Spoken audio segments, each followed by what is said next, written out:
l'ARN, cette substance en fait d'origine naturelle, même si on peut la synthétiser au laboratoire, qui permet de fabriquer dans les cellules la protéine principale du virus. Donc ça stimule le système immunitaire, un peu comme le ferait le virus. Le but, c'est de protéger, et sur une durée assez longue, contre le risque d'infection, ainsi que contre la transmission du virus. Donc on se protège soi-même, on protège les autres.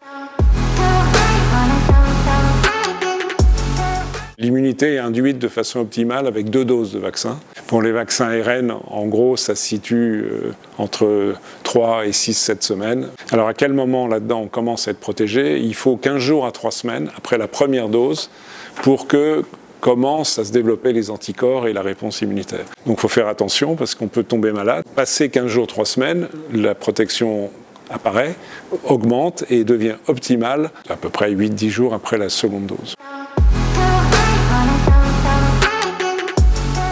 Il ne faut pas oublier néanmoins, même si on est protégé, que le vaccin est très efficace. Il protège à peu près à 90% contre le fait d'être malade, contre le fait d'avoir une forme grave. Mais donc ce n'est pas une protection absolue et pas non plus une protection absolue contre la transmission du virus. Si bien que lorsqu'on est avec d'autres, dans un espace clos avec d'autres personnes à proximité, pour l'instant, compte tenu du fait que le virus circule encore, il est important de garder les gestes barrières. Ces risques sont extrêmement faibles. Pour tous les vaccins, c'est une règle générale, on peut avoir dans les 24-48 heures qui suivent le vaccin une réaction locale, avoir mal au point de piqûre, c'est assez banal, un petit peu mal à la tête, éventuellement un petit peu de fièvre. De façon absolument exceptionnelle, les vaccins ARN, quand je dis absolument exceptionnel, c'est moins d'une fois sur 100 000.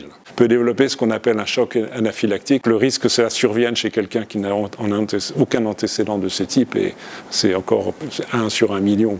C'est pour ça que lorsqu'on est vacciné, on souhaite que la personne reste sur le lieu de vaccination en surveillance pendant un quart d'heure, juste pour vérifier que rien ne se passe, parce que si ça doit se passer, c'est tout de suite. Il faut quand même savoir qu'aujourd'hui, il y a dans le monde plus 1,5 milliard de personnes qui ont reçu ces vaccins, donc c'est considérable.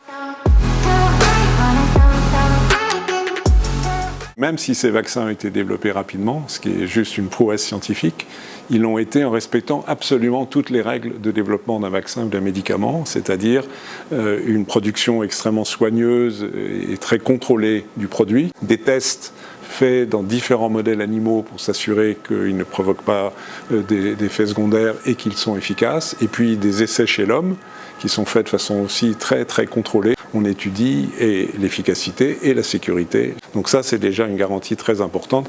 Toutes ces données étant ensuite analysées de façon totalement indépendante des industriels par des autorités réglementaires. Certains vaccins, par exemple, ne sont pas disponibles parce qu'ils n'ont pas franchi cette barrière. Sputnik, le vaccin russe, à ce jour, en tous les cas, il n'a pas reçu le feu vert de l'Agence européenne du médicament. Alors il a été reproché, entre guillemets, ou évoqué l'idée que les vaccins ARN, par exemple, pourraient induire des modifications génétiques en confondant ARN et ADN. Il faut savoir d'une part que cet ARN, au bout de 2-3 jours, il disparaît. D'autre part, il peut pas se recombiner à l'ADN. Il ne pénètre d'ailleurs pas dans le noyau des cellules où est situé l'ADN. Même si cette technologie est relativement nouvelle, elle n'est pas totalement nouvelle. Des milliers de personnes dans le monde ont reçu des vaccins ARN pour essayer d'améliorer leur immunité contre un cancer. Et ces personnes n'ont pas souffert de cette vaccination. Donc vraiment, il n'y a absolument aucune raison rationnelle de donner crédit à ces allégations qui sont juste dénuées de tout fondement. Tout simplement parce qu'il est nécessaire d'avoir une réduction de la circulation virale, et ça passe notamment par le fait d'obtenir une immunité de groupe qui soit satisfaisante. Et en fait, ça va soulever 2 questions au niveau de la population jeune. La première, c'est qu'en tant que jeune, on peut être atteint par le virus, et avec les variants notamment, on peut l'être de manière sévère. Le deuxième point, c'est que lorsqu'on n'est pas vacciné, on a plus de chances forcément de contaminer autrui, et notamment plus de chances de contaminer les personnes qui sont les plus à risque. On a vu que pendant 1 an et demi de crise sanitaire, on a perdu nos liens sociaux, on a perdu notre parcours académique, perdu notre parcours professionnel. Et là, à l'heure actuelle, avec la vaccination, on a une chance qui est collective. Le créneau, il faut qu'en tant que jeune, on puisse s'en saisir maintenant, tout simplement, puisque dès septembre, on a besoin notamment d'avoir une rentrée au présentiel, on a besoin de retrouver tout ce qui faisait notre vie d'avant, et ça passe à l'heure actuelle par la vaccination. On a toujours su le montrer pendant la crise sanitaire, qu'en tant que jeunes, on était conscients, on l'a montré avec les actions de solidarité qui ont pu être menées, et aujourd'hui, on va le montrer une dernière fois, et on doit continuer de le faire en allant se faire vacciner, et ça, il faut qu'on continue à le faire pendant les vacances.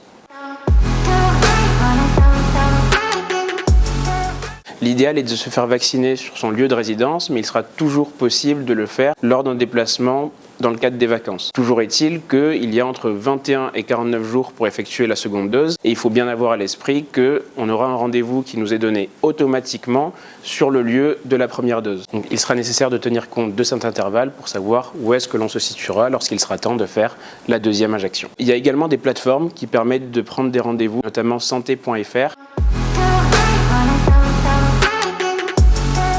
Le pass sanitaire est une façon sûre d'apporter une garantie de non-transmissibilité du virus pour les personnes, et en même temps c'est une garantie pour les personnes qui sont impliquées de ne pas être contaminées aussi. Mais évidemment la meilleure façon d'avoir un pass sanitaire, c'est d'être vacciné. Le pass sanitaire, il s'inscrit dans la dynamique d'un retour progressif à la vie normale. Donc pour nous en tant que jeunes, ça va encore une fois nous permettre de retrouver tout ce que l'on a pu perdre depuis un an. Donc les concerts, les événements sportifs, les événements culturels, tous les grands rassemblements de plus de 1000 personnes. Et en ce sens-là, on peut l'obtenir par le biais d'un schéma vaccinal complet, ce qui pour tout ce qu'on a pu évoquer au travers de cette vidéo est finalement le meilleur moyen d'assurer à court et à moyen terme un retour progressif à la vie normale.